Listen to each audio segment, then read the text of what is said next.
Hello friends, यह वेणु विद्यापीठ को आपण मानक पुणी थे स्वागत। आज आमर मुख्य विषय वस्तु हूँ मेघदूत लंग क्वेश्चन टे। क्वेश्चन हूँ कौन ना मेघदूते मेघमार्गं वर्णयत। यह इंपोर्टेंट क्वेश्चन, तेणु यह ध्यान सहित देखिए एवं मन रखिए। आंसर कौन लिखिया, प्रथम इंट्रोडक्शन टी देबा, तापरे मंगलाचरण टी रहिबो, तापरे विषय वस्तु को आम आसवा एवं संपूर्ण मेघ मार्ग गुड़िक आम वर्णना करबा प्रथम रु शेष पर्यंत। तेबे प्रकृति प्रेमी महाकवि कालिदास मेघदूतम नामक खंडकाव्यटीर रचयिता। संस्कृत साहित्य जगत में तांकर अनन्य कृतिमान दृष्टिगोचर हुए।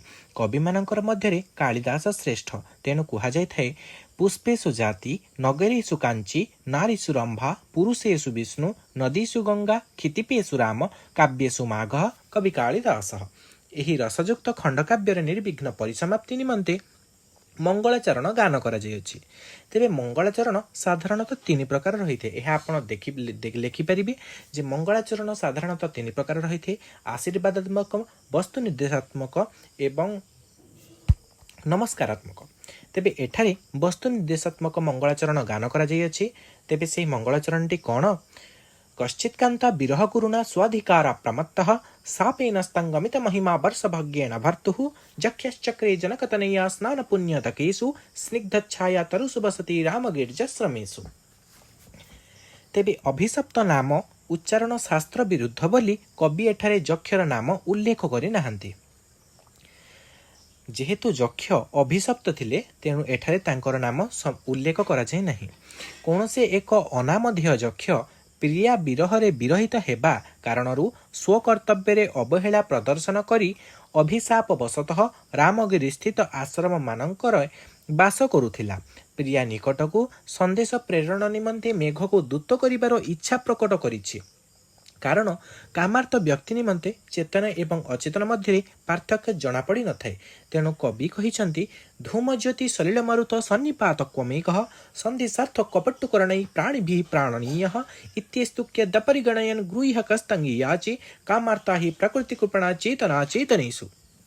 तेणु प्रसंग क्रमे रामगिरी ठारू आरंभ करी अलकापुरी पर्यंत मार्गर मंजुल अर्थात आमूलचूल अर्थ कौन ना मेघदूतर काव्य प्रथमे जक्ष मेघ को दूत करिसेंती। तार लंग क्वेश्चन आम पूर्वर डिस्कसन कर सारे। तेबे रामगिरी पर्वत ठारू से मेघ को पठेइछंती केउठाकू ना अलकापुरी को। तेबे रामगिरी पर्वत ठारू अलकापुरी पर्यंत जीवा समय जो जो स्थान गुड़िक रही सर्वमोट 28 गोटी स्थान रही, जोटा कि गोटे सर्ट भिडियो आपण मानू संक्षेप किपरि 5 गोटी पद मन रखी आपण माने किपरि 5 गोटी पद मन रखी संपूर्ण 28 गोटी नाम सीरियली मन रखिपारे एवं परीक्षा लिखापी आपको सुविधा हे से विषय में टिप्पणी दे सारी। तेबे से वीडियो को जाए देखिपारे सर्ट्स रे। तेबे तो 28 गोटी नाम जो रही अच्छी से मार्ग रे जो वर्णना करा जायछि से गुडी को एठारे स्थानित करा जायछि। तेबे एठी विषय वस्तु को आसीबा। मेघ प्रथमे जक्ष ठार निजर गंतव्य मार्ग विषय अवगत होइबा परे संदेश श्रवण करी यात्रा आरंभ करने को जक्ष अनुरोध करिछि।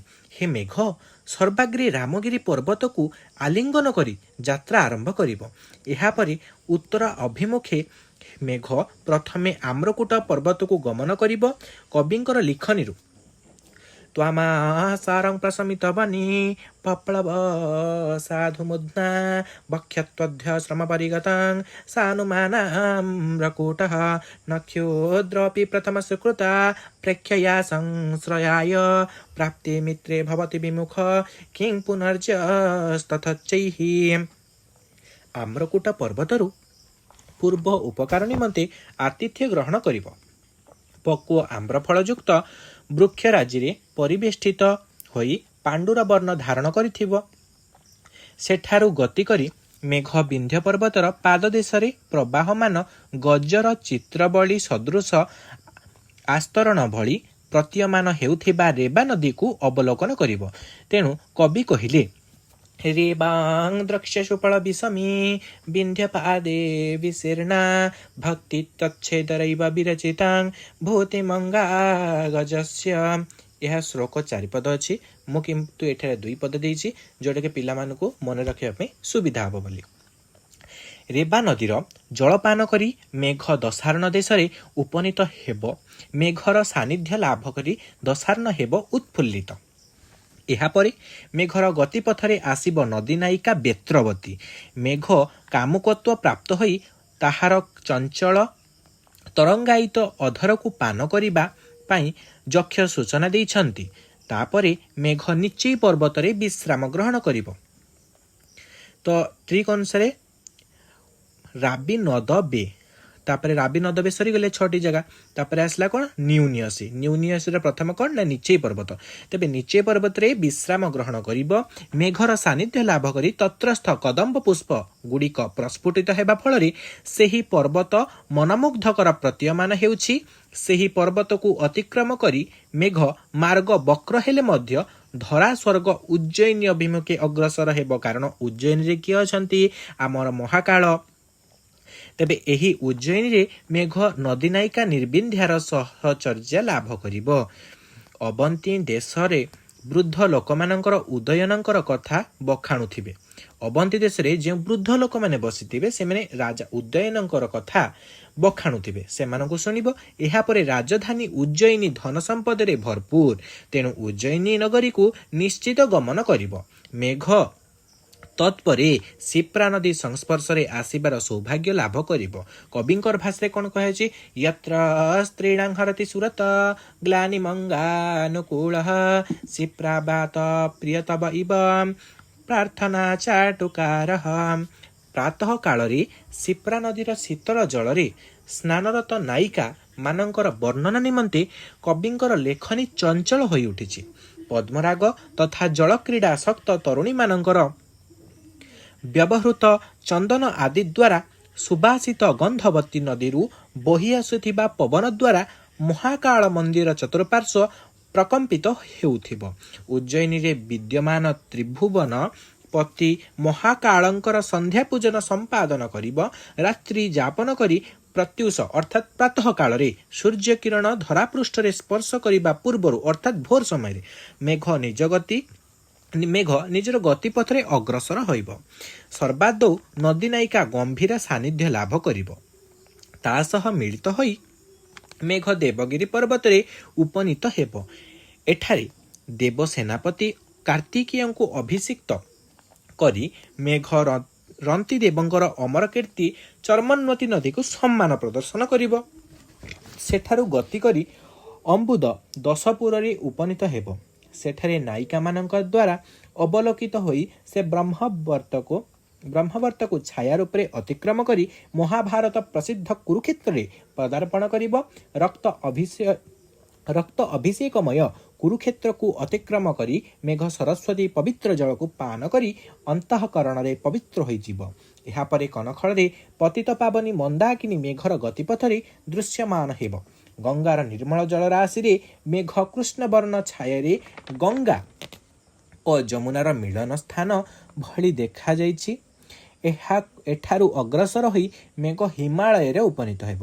ତେବେ କବିଙ୍କର ଲେଖନୀରୁ କ'ଣ କୁହାଯାଇଅଛି? ଆତ୍ମୀନାନାଂ ସୁରଭିତଶୀଲାଂ ନାଭିରନ୍ଧ୍ରେ ମୃଗାଣାଂ ତସ୍ୟା ଏବଂ ପ୍ରଭବମଚଳଂ ପ୍ରାପ୍ୟ ଗୌରଂ ତୁଷାରୈଃ ବକ୍ଷସ୍ୟଧ୍ୟଶ୍ରମ ବିନୟନେ ତସ୍ୟ ଶୃଙ୍ଗେ ନିସରଣଃ ଶୋଭାଂ ଶୁଭ୍ର ତ୍ରିୟନ ବୃଷୟତ୍ ଖାତପଙ୍କୋପମେୟମ୍। ତେବେ ହିମାଳୟର ପ୍ରତିଟି ଶିଳାଖଣ୍ଡ କସ୍ତୁରୀ ମୃଗମାନଙ୍କର ନାଭିଗନ୍ଧରେ ସୁରଭିତ ହେବ। ହିମାଳୟର ଶିଳାଖଣ୍ଡରେ ଅଙ୍କିତ ଶିବଙ୍କର ଚରଣନ୍ୟାସକୁ ଦର୍ଶନ କରିବା ସହ ମେଘ ବିବିଧ ଶୋଭା ସମ୍ଭାରକୁ ଉପଭୋଗ କରି ପରଶୁରାମଙ୍କର କୀର୍ତ୍ତି କ୍ରୌଞ୍ଚରନ୍ଧ୍ର ଅତିକ୍ରମ କରିବା ପୂର୍ବକ କୈଳାସରେ ଆତିଥ୍ୟ ଗ୍ରହଣ କରିବ। ଏହି କୈଳାସରେ ଯକ୍ଷପୁରୀ ଅଳକା ବିଦ୍ୟମାନ। ଏହିଠାରେ ବାସ କରୁଥିବା ଯକ୍ଷ ପତ୍ନୀକୁ ମେଘ ସନ୍ଦେଶ ପ୍ରଦାନ କରିବ। ମହାକବି କାଳିଦାସ ଯେ ପ୍ରକାର ଭାବେ ମେଘର ମାର୍ଗ ବର୍ଣ୍ଣନା କରିଛନ୍ତି, ସେଥିରେ ଭାରତର ଭୌଗୋଳିକ ଚିତ୍ର, ପ୍ରାକୃତିକ ଶୋଭା ତଥା ପାହାଡ଼ର ପର୍ବତ ସମସ୍ତ ବିଦ୍ୟମାନ। ଏଥିରେ ଆପଣମାନଙ୍କର ଲଙ୍ଗ କ୍ୱେଶ୍ଚନ୍ ଶେଷ ହୋଇଯାଇଛି। ତେଣୁ ଏହା ମୋଷ୍ଟ ଇମ୍ପୋର୍ଟାଣ୍ଟ ହୋଇଥିବା କାରଣରୁ ଏହାକୁ ଟିକେ ଦେଖିଦେବେ। କ'ଣ ପାଇଁ? ଏଇଟା ହେଉଛି ସମ୍ପୂର୍ଣ୍ଣ ମେଘଦୂତର ପୂର୍ବ ମେଘ। 2 ଗୋଟି ଭାଗ ରହିଛି। उत्तर मेघ पूर्व मेघ एवं उत्तर मेघ तेबे आपण मानक सिलेबस रे पूर्व मेघ रही आउ एही लॉन्ग क्वेश्चन टी पूर्व मेघर संपूर्ण विषय वस्तु को प्रदर्शन करूची तेणु यह कन्फर्म क्वेश्चन हो पारे तेणु एटा को मन रखा चेष्टा करेंगे एवं सर्ट भिडियोटी को देखिदेवे किपरि 28 गोटी स्थान गुड़ी को सहजरे मन रखिए।